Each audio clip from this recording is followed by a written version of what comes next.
Okay, this is Ron Watson coming to you live from Deerfield Beach, Florida. This is a metaphysical astrological forum. If you're interested in joining us, we'd love to have you come online with us. My name is Ron Watson, and I'm an astrologer and a metaphysician. And when I say metaphysician, to me, that is the key to really being a good astrologer, because a good astrologer helps people heal their souls and get their lives back on track again. It's not just about telling them about things that might happen in their lives or that have happened, but it's more importantly about guiding them so that they get some counseling to maybe overcome some of the aspects that are afflicting them in their life and causing them to have some hard lessons sometimes in life. And I think, to me, metaphysician means basically the physician of the soul. Metaphysics is the meta means beyond, like meta. Meta is the word itself implies beyond, so beyond physics. And so when we talk about healing a person's life, we're talking about not just reading a chart and giving them things to be fearful about and concerned in terms of aspects, but it's about teaching them how to transcend their crosses in their chart and to understand that there is an ability, if you would, to work with astrological influences and bring positive outcomes from them. Instead of becoming a victim, we become master of our charts that way. And to me, that's really what my work is about. It's not just about reading a chart and giving somebody some indication it's a good day to go buy a car or a new dress or whatever. That kind of triviality to me is not astrology, and it's much more, to me, it's much more profound than that. It actually deals with the issues of the soul of that individual. And in astrology, we talk about the soul, we talk about the spirit.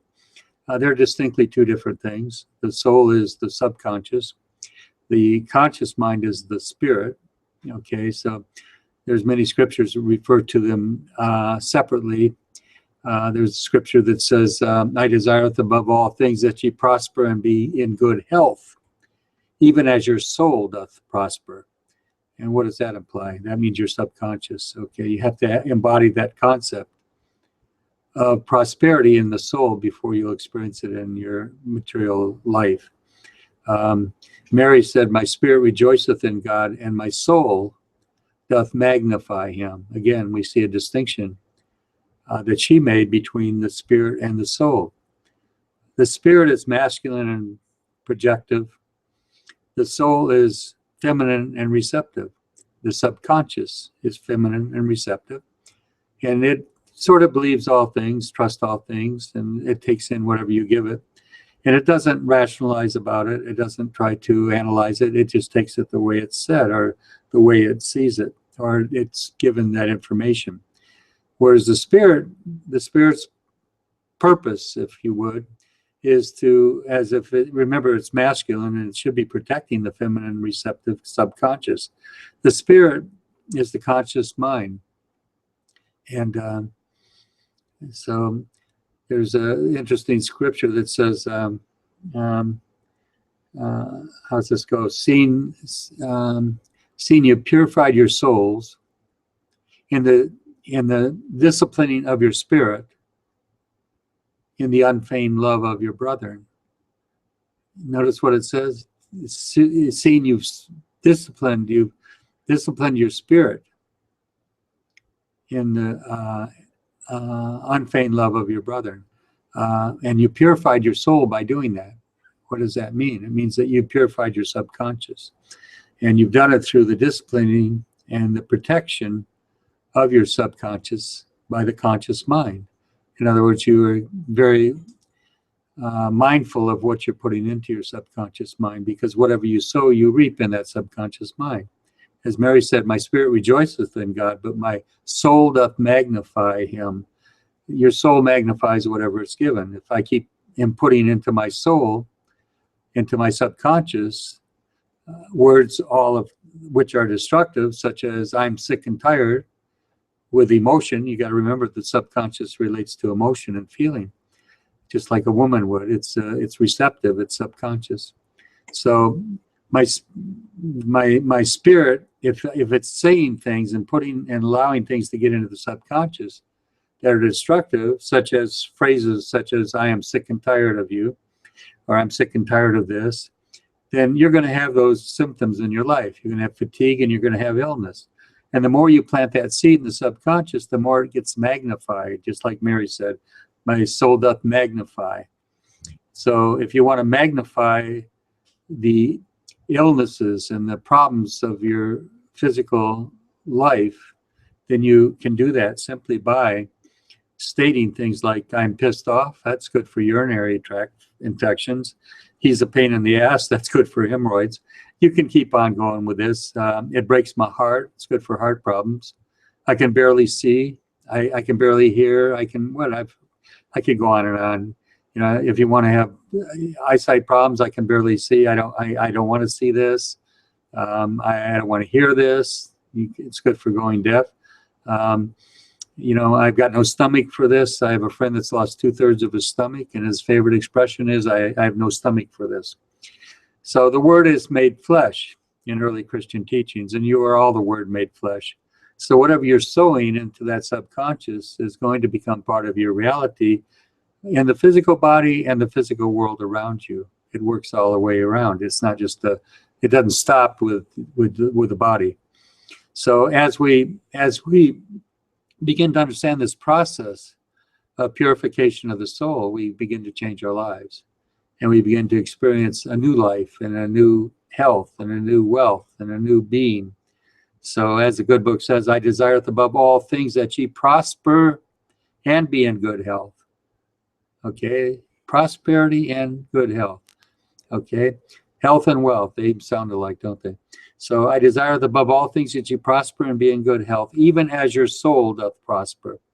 You have to embody that concept before it can happen in the reality of your world. Okay, you have to feel in that soul, okay, that you're worthy and that you deserve, not in an egotistical way deserve something, but that's part of what's granted to us as we live our life correctly.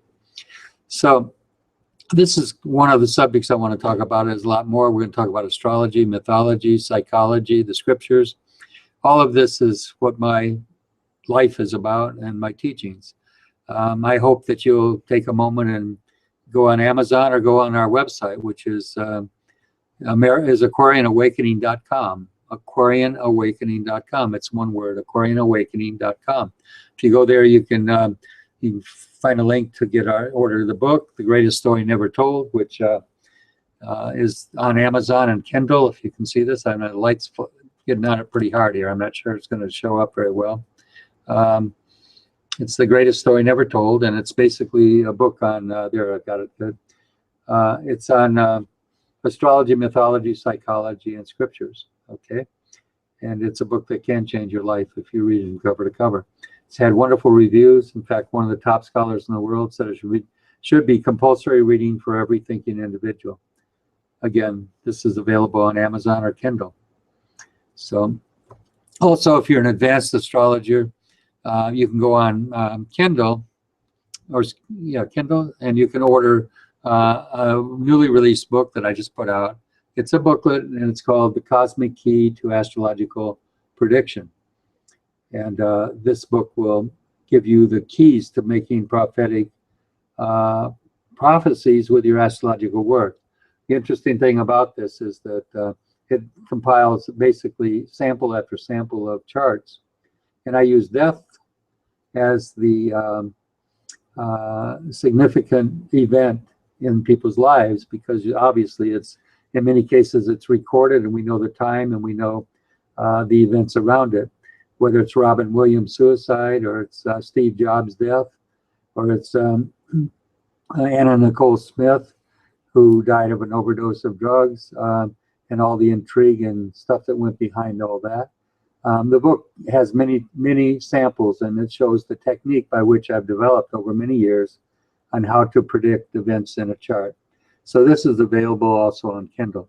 It's a short, very short book, but it's for the advanced astrologer. It's not for the novice. It's for somebody that understands the complexities of understanding how to do progressions and transits and new moons, and that's how I do it. So again, I want to thank all of you for tuning into this.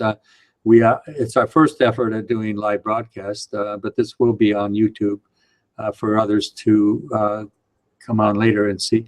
I think we will be doing this on 7 o'clock regularly, a live broadcast.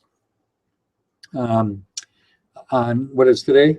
Saturday at 7 o'clock. We will try to do this every Saturday at 7 p.m. Eastern Standard Time. For those of you who'd like to tune in and join us and participate. What's that? Live chat. Yeah, and it's live chat, so you can get involved in this and enjoy it with us. Subscribe to And please, if you enjoy it, subscribe to YouTube channel, and let's stay in touch that way. And we'll look forward to a future live broadcast. And as I said, this is our first attempt at it. I'm a little bit new, and it's a bit foreign to me, but I think as we go along, we'll get the hang of it, and we can do a lot of good communication through this particular channel. So until next time, this is Ron Watson signing off. Thank you so much for sharing. If you do watch this, I hope you'll realize that if you want more information about our work, just go to Aquarian Awakening, AQUARIAN Awakening, one word.com, aquarianawakening.com. And we'll hopefully see you in another week. Thanks.